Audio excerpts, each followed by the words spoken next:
ಓಂ ನಮೋ ನಾರಾಯಣಾಯ. 2026 ವರ್ಷದ ಕಟಕ ರಾಶಿಯವರಿಗೆ ಏನೆಲ್ಲ ಫಲಾನುಫಲ ಇದೆ ನೋಡೋಣ ಬನ್ನಿ. ಕೊನೆ ವರ್ಷದಲ್ಲಿ ಕಟಕ ರಾಶಿಯವರು ಅದೃಷ್ಟನ ಇಲ್ಲ ಅಂತ ಅನ್ಕೊಂಡಿದ್ರಿ, ಆದ್ರೆ ಈ ವರ್ಷ ಕಟಕ ರಾಶಿಯವ್ರಿಗೆ ಅದೃಷ್ಟದ ವರ್ಷ ಅಂತ ಹೇಳ್ಬೋದು.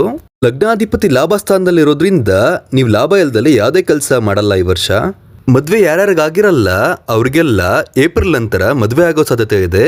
ದಾಂಪತ್ಯದಲ್ಲಿ ವಿರಸ ಇದ್ರೂ ಕೂಡ ಈ ವರ್ಷದಲ್ಲಿ ಎಲ್ಲ ಬಗೆಹರಿಯುತ್ತೆ. ಈ ವರ್ಷ ನಿಮ್ಮ ಶತ್ರುಗಳನ್ನ ನೀವು ಮಟ್ಟ ಹಾಕ್ತೀರಾ. ನಿಮ್ಮ ಶತ್ರುಗಳು ಈ ವರ್ಷ ನಿಮಗೆ ಎದುರ್ಕೋತಾರೆ. ನಿಮ್ಮ ಆರೋಗ್ಯ ವಿಚಾರದಲ್ಲಿ ಎಚ್ಚರಿಕೆ ವಹಿಸಿ. ರಕ್ತ ಹಾಗೂ ಮೂಳೆ ಸಂಬಂಧಪಟ್ಟ ಹಾಗೆ ನಿಮಗೆ ಸಮಸ್ಯೆಗಳು ಬರಬಹುದು. ಈ ವರ್ಷ ನಿಮ್ಗೆ ವಿಪರೀತ ರಾಜಯೋಗನೆ ಅಂತ ಹೇಳ್ಬೋದು. ಜನಗಳು ನಿಮ್ಮನ್ನ ತುಂಬಾ ಇಷ್ಟಪಡ್ತಾರೆ. ನೀವು ಸ್ವಾರ್ಥ ಮನೋಭಾವನೆಯನ್ನ ಬಿಡಬೇಕಾಗತ್ತೆ. ಯಾರೇ ನಿಮ್ಮ ಹತ್ರ ಸಹಾಯ ಕೇಳ್ಕೊಂಬಂದ್ರೂ ಕೂಡ ಎಲ್ಲರಿಗೂ ಕೂಡ ನೀವು ಸಮಾನ ರೀತಿಯಲ್ಲಿ ಸಹಾಯ ಮಾಡಿದ್ರೆ ಎಲ್ಲ ಒಳ್ಳೇದಾಗತ್ತೆ. ನಿಮ್ಮ ಕೆಲಸ ಕಾರ್ಯದಲ್ಲಿ ಈ ವರ್ಷ ತೊಡಕಾದ್ರೂ ಕೂಡ ಜೂನ್ ಜುಲೈ ನಂತರ ಎಲ್ಲ ಒಳ್ಳೇದಾಗತ್ತೆ.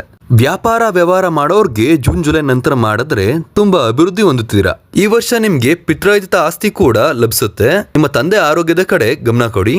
ಈ ವರ್ಷ ನಿಮ್ಮ ಮಾತಿನಿಂದ ಬೇರೆಯವ್ರಿಗೆ ಹರ್ಟ್ ಆಗುತ್ತೆ. ನಿಮ್ಮ ಕುಟುಂಬದಲ್ಲೂ ಕೂಡ ನೀವು ಮಾತಾಡದೇ ಇದ್ರೆ ಸಂಬಂಧಗಳು ಉಳಿಯುತ್ತೆ. ಶೃಂಗೇರಿಗೆ ಹೋಗಿ ದೇವಿಗೆ 3 kg ಸಕ್ಕರೆನ ಅರ್ಪಿಸೋದ್ರಿಂದ ಏನೇ ಸಂಕಷ್ಟಗಳಿದ್ರು ಈ ವರ್ಷ ಪರಿಹಾರಗಳಾಗತ್ತೆ.